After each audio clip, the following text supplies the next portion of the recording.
사람을 무너뜨리는 건 상황이 아니다. 결국 마음이다. 상황은 누구에게나 온다. 그러나 무너지는 사람과 버티는 사람은 다르다.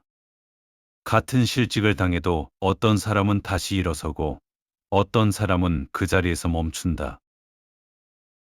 같은 배신을 당해도 어떤 사람은 냉정하게 정리하고 어떤 사람은 몇 년을 그 기억 속에서 산다. 상황이 달랐던 것이 아니다. 마음이 달랐다. 그리고 그 차이는 대부분 어느 날 갑자기 생긴 것이 아니다. 오랫동안 마음을 어떻게 써왔느냐가 쌓인 결과다. 마음을 방치한 대가는 반드시 가장 결정적인 순간에 청구된다. 그런데 마음이라는 말을 오해하지 마라. 여기서 말하는 마음은 따뜻함이 아니다. 착함이 아니다. 선의가 아니다. 냉정하게 자신을 통제하는 힘, 흔들리지 않는 중심, 욕망과 두려움에 끌려다니지 않는 단단함. 그것이 이 시대의 마음이라 불러야 할 것이다. 감정의 양과 마음의 강도는 다르다. 잘 우는 것이 깊은 것이 아니고 많이 참는 것이 단단한 것도 아니다. 마음의 힘은 감정을 어디에 쓰느냐를 결정하는 판단력에서 나온다. 그 판단이 흔들리는 순간 삶의 모든 것이 함께 흔들린다. 마음이 흔들리면 판단이 흔들린다. 판단이 흔들리면 선택이 틀어진다. 선택이 틀어지면 관계가 무너지고 관계가 무너지면 돈도 기회도 평판도 함께 무너진다. 이것은 순서대로 일어난다. 그리고 대부분의 사람은 가장 마지막 단계, 돈이 없어지거나 관계가 끊어지고 나서야 원인을 찾기 시작한다. 그때는 이미 늦다. 무너진 것들을 복구하려면 무너지기 전보다 몇 배의 시간이 필요하다. 그것을 모르는 사람은 평생 원인을 바깥에서 찾다가 결국 자신이 무엇을 이뤘는지조차 깨닫지 못한 채 늙어간다. 비교가 사람을 어떻게 망가뜨리는지를 보라. 옆 사람이 더 좋은 차를 샀다는 소식에 밤잠을 설친다. 동창이 더 넓은 아파트로 이사했다는 말 한마디에 지난 10년이 초라하게 보이기 시작한다. 이 감옥은 스스로 만든 것이다. 아무도 그를 가두지 않았다. 마음이 스스로 문을 잠근 것이다. 비교는 욕망의 연료가 될 수도 있지만 대부분의 경우 자존을 갉아먹는 독으로 작용한다. 그 독이 어디서 오는지를 알아야 한다. 불안해서 온다. 내가 충분한가? 나는 제대로 살고 있는가? 이 물음이 해결되지 않는 한 비교는 멈추지 않는다. 자신이 무엇을 원하는지, 어디를 향하는지를 모르는 사람은 외부의 기준에 의존할 수밖에 없다. 타인의 성취가 기준이 되고 타인의 속도가 내 속도를 재는 자가 된다. 그 상태로는 평생 충분함에 닿지 못한다. 기준이 자신의 손 안에 없기 때문이다. 조급한 마음은 타이밍을 망친다. 참아야 할 때 터뜨리고 기다려야 할 때 반려든다. 세상은 인내심이 없는 사람에게 관대하지 않다. 과일이 익기 전에 따면 쓴맛만 남는다. 그것은 과일의 문제가 아니라 손의 문제다. 조급함은 노력을 무효화한다. 오랜 시간을 들여 쌓아 올린 것도 한순간에 성급한 행동 하나로 허물어진다. 황제 곁에서 권력과 몰락을 모두 지켜본 로마 철학자 세네카는 말했다. 폭풍이 거세다고 닻을 끊는 것은 항해가 아니라 표류라고. 그 말은 단순한 위로가 아니다. 인간이 위기 앞에서 얼마나 쉽게 스스로를 버리는지를 꿰뚫은 통찰이다. 두려울수록 움직이고 싶어진다. 불안할수록 뭔가를 결정하고 싶어진다. 그러나 그 충동이 가장 위험하다. 버텨야 할 때 버티는 것. 그것이 마음의 힘이다. 조급함은 두려움의 다른 이름이다. 지금 잡지 않으면 영영 없을 것 같은 공포. 지금 말하지 않으면 기회를 놓칠 것 같은 초조함. 그 두려움이 손을 먼저 뻗게 만들고 입을 먼저 열게 만든다. 그러나 먼저 움직인 사람이 반드시 유리한 것은 아니다. 더 오래 기다린 사람이 더 좋은 자리를 차지하는 경우가 훨씬 많다. 인내는 비덕이기 이전의 전략이다. 마음이 급할수록 멈추는 연습이 필요하다. 그 불편함을 견디는 것이 생숙이다. 속이 차 있는 사람은 함부로 떠들지 않는다. 불안할수록 인정받지 못했다고 느낄수록 사람은 말로 자신을 증명하려 한다. 그러나 말이 많아질수록 상대는 그 사람을 가볍게 본다. 침묵은 무게다. 말하지 않아도 느껴지는 존재감이 있고 말을 쏟아내도 채워지지 않는 공허함이 있다. 읽히지 않는 사람은 함부로 건드리기 어렵다.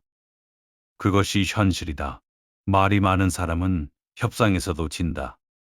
내가 무엇을 원하는지, 어디까지 양보할 수 있는지, 무엇을 두려워하는지가 말 속에 섞여 나온다. 상대는 그것을 듣는다. 계산하고 활용한다. 말을 줄이는 것은 소통을 포기하는 것이 아니다. 자신을 보호하는 것이다. 이해관계가 얽힌 자리에서 감정을 앞세우는 것은 칼을 손잡이 반대쪽으로 쥐는 것과 같다. 스스로를 베게 된다. 좋아하는 감정이 있어도 드러내지 말아야 할 때가 있고, 불쾌한 감정이 있어도 삼켜야 할 때가 있다. 감정은 솔직하게 드러내라고 있는 것이 아니다. 통제하고 필요한 순간에만 전략적으로 꺼내는 도구다. 세상은 감정적으로 살기에는 너무나 계산적으로 돌아간다. 분노를 특히 조심하라. 분노는 정당할 수 있다. 그러나 정당한 분노도 잘못된 방식으로 표출되면 스스로를 무너뜨린다. 아무리 맞는 말도 격하게 쏟아내면 상대는 내용이 아니라 태도를 본다. 그 태도가 그 사람의 수준을 판단하는 기준이 된다. 감정을 느끼는 것은 인간적이다. 그러나 감정을 다루는 방식은 훈련의 영역이다. 마음이 강한 사람은 화가 나도 행동을 선택한다. 감정에 끌려가지 않는다. 기대가 강할수록 판단력은 흐려진다. 누군가에게 무언가를 바라는 순간 그 사람을 객관적으로 볼 수 있는 눈은 이미 기울기 시작한다. 보고 싶은 것만 보이고 경계해야 할 신호들은 무의식 중에 걸러진다. 이것이 배신이 반복되는 이유다. 배신을 당한 것이 아니라 보지 않으려 했던 것이다. 사람을 볼 때 말보다 행동 패턴을 보아라. 한 번의 실수는 실수지만 반복되는 패턴은 본성이다.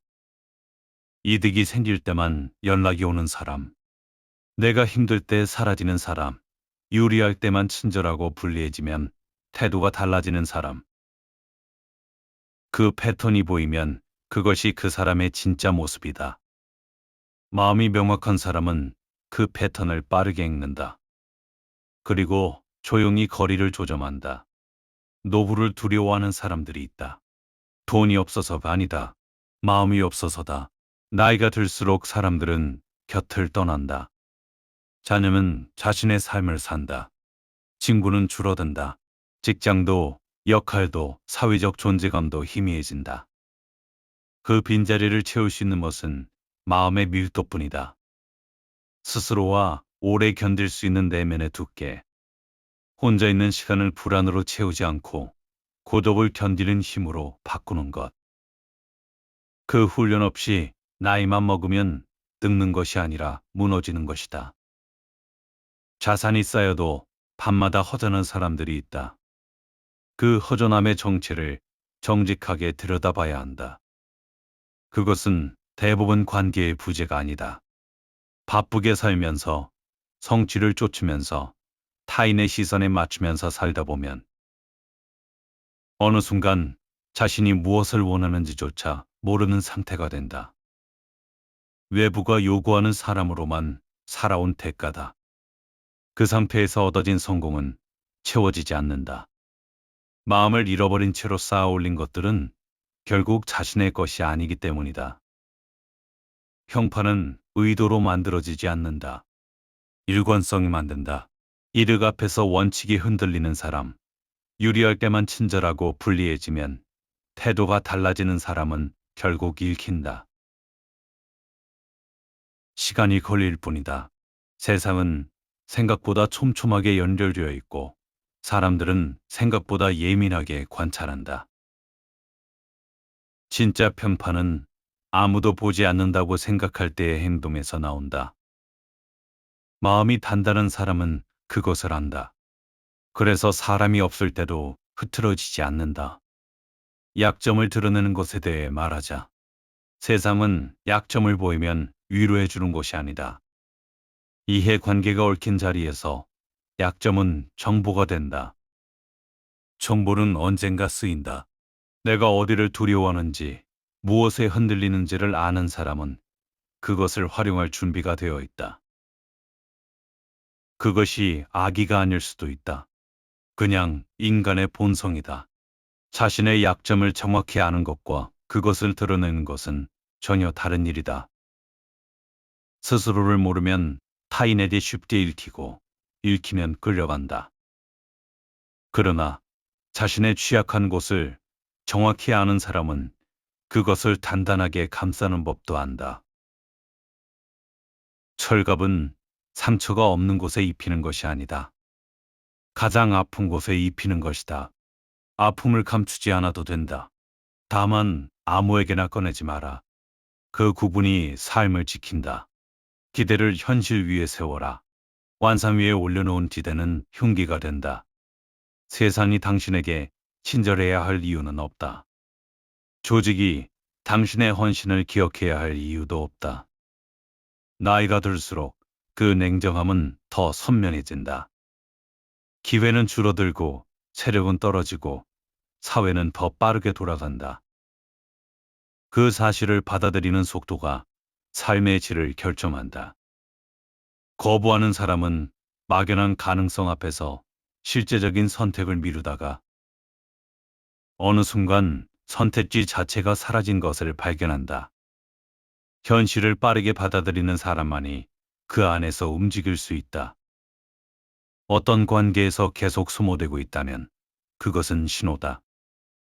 만날 때마다 설명해야 하는 관계, 만나고 나면 이유 없이 지치는 관계, 내가 맞춰가야만 유지되는 관계. 그 피로감을 의리로 덮지 마라. 관계에도 유효기간이 있다. 시간이 지나며 멀어지는 것이 잘못이 아니다. 그러나 소모되는 것을 알면서도 붙드는 것은 자기 파괴다. 감정 에너지는 유한하다.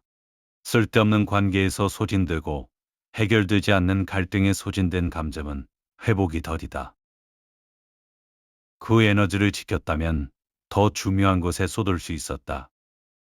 관계를 가리고 분노를 가리고 기대를 가리는 것. 그것이 냉정한 게 아니다.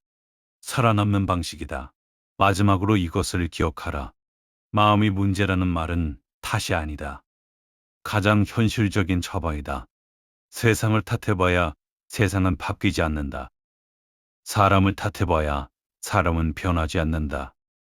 바꿀 수 있는 것은 오직 자신의 마음뿐이다. 그것이 불공평하게 들릴 수 있다. 그러나 그것이 진실이다. 세상에서 오래 버텨온 사람들은 하나같이 이것을 알고 있었다. 환경이 바뀌기를 기다리지 않았다. 마음을 먼저 바꿨다. 그것이 체념처럼 보일 수 있다. 그러나 실제로는 가장 전략적인 선택이다. 흔들리지 않는 마음이 결국 모든 것을 결정한다. 그 사실 앞에서 눈을 돌리는 사람은 계속 같은 자리를 맴돈다. 마음이 무너지면 전부 무너진다. 마음을 지키는 것이 삶을 지키는 것이다. 괜찮은 어른이 된 줄 알았습니다. 어릴 땐 어른이 되면 마음에도 단단한 뼈가 생기는 줄 알았다. 그러나 아니었다.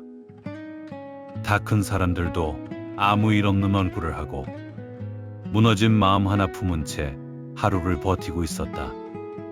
그래서 오늘도 괜찮다는 말 뒤에 한숨 하나 묻어두며 살아가고 있는 것이다.